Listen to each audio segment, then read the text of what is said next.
Welcome back, and thanks for staying up with us. In our next half hour, we're going to take an in-depth look at this year's Comets team. Rick Benben will be back with us in a moment to take your calls, and we'll also have a close-up look at Gino Schiraldi, a profile of Gino, the last remaining member of the original Comets. And Jack Carey will have a special report tonight on 4 former Comets and what their lives are like without professional soccer.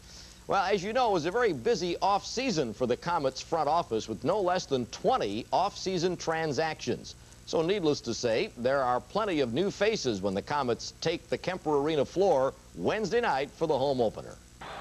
Mitchell's out there. Stuart Lee's out on the power play.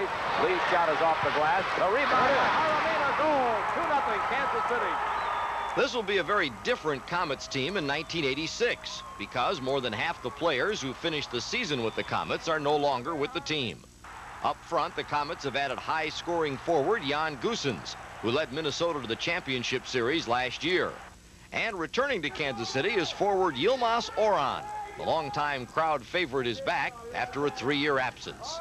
I'll be maybe a little bit emotional there, but I have to think about my team and myself and go out there and do my job. And then after the game when we win, then I'll go all around the Kemper and I just want to win, and that's all. Another forward who may see action is Edmund Rogova, signed as a free agent from Yugoslavia. Especially when you look at some players individually, I think that's one of the better teams in the league. So I hope if everything goes like supposed to be, I mean, without the injuries and things like that, we're going to do good this season. Coach Rick Benben has beefed up his defense as well with the acquisition of Pittsburgh defender Charlie Green. It's not just the defenders, it's really how the team plays defense as a whole. We have the forwards and the midfielders all coming back, and if we can get back behind the ball and everyone does their job, we're going to be tough to get through. And perhaps the best man-to-man defender in the MISL, George Espinoza, who was purchased from Wichita in September. And another former wing, veteran midfielder Jorgen Christensen, was signed during the offseason. Christensen, a 4-time MISL All-Star, helped bring 2 other Danish players to Kansas City, defender Jens Busk and forward Martin Zimmerman, both on lease from their outdoor teams in Copenhagen. We have played indoor in Denmark, but it's we play 4 and 4, and the goalkeepers must not take the ball with their hands. He must take with the head and something.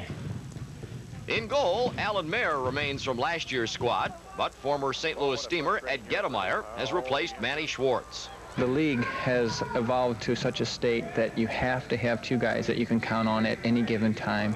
So it's very similar to pitchers in baseball. You know, you don't have one star pitcher or, you know, one starting pitcher. You have many starting pitchers. In soccer, you should have 2 starting goalkeepers. Other players who might see action, goalkeeper Larry Tukas, who ranked 3rd nationally last year in the NAIA with a .46 goals against average. And defender Ian Fraser, the Comets' 2nd-round draft pick this year from Hartwick College. He continues to work out with the team despite being released earlier this year. There have been changes in the coaching ranks as well. Billy Gazonis, the assistant coach, is gone. And Nicky Nikolic, who played 6 games in a Comets uniform back in 1983, takes over as assistant coach. Well, I just think overall he's done a very good job in the training sessions with the players. He's done a very good job there coaching. I think off the field he's done a good job with the players communicating. I think he has a good knowledge of the league and a knowledge of the players. So, you know, I'm just very happy with Nicky in every way. He's done a very good job all around. The Comets have put a new emphasis on physical conditioning this year and have hired professional cyclist Richard Dawson as their conditioning coordinator. Dawson has worked with the team since the spring, overseeing running and weightlifting workouts mixed with some cycling.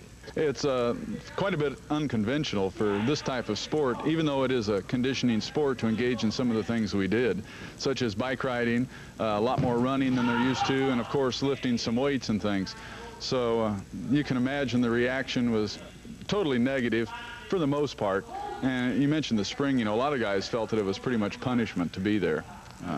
About a week later, they decided it wasn't. We tried to make it a family deal, and pretty soon it was fun. And everybody suffered, and they could all hate me and call me names. And the outcome of it really is we developed a tremendous amount of team unity from it, I think. And And in the front office, Tim Leiweke returns to the Comets as the new team president. Leiweke was the Comets general manager from 1981 to 1984.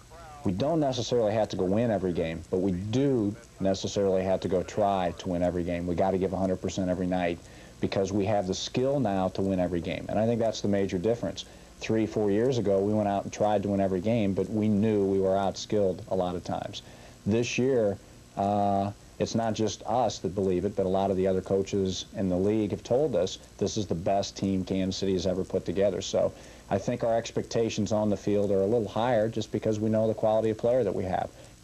In a moment, Comets head coach Rick Benben will join us to take your calls and comments after this.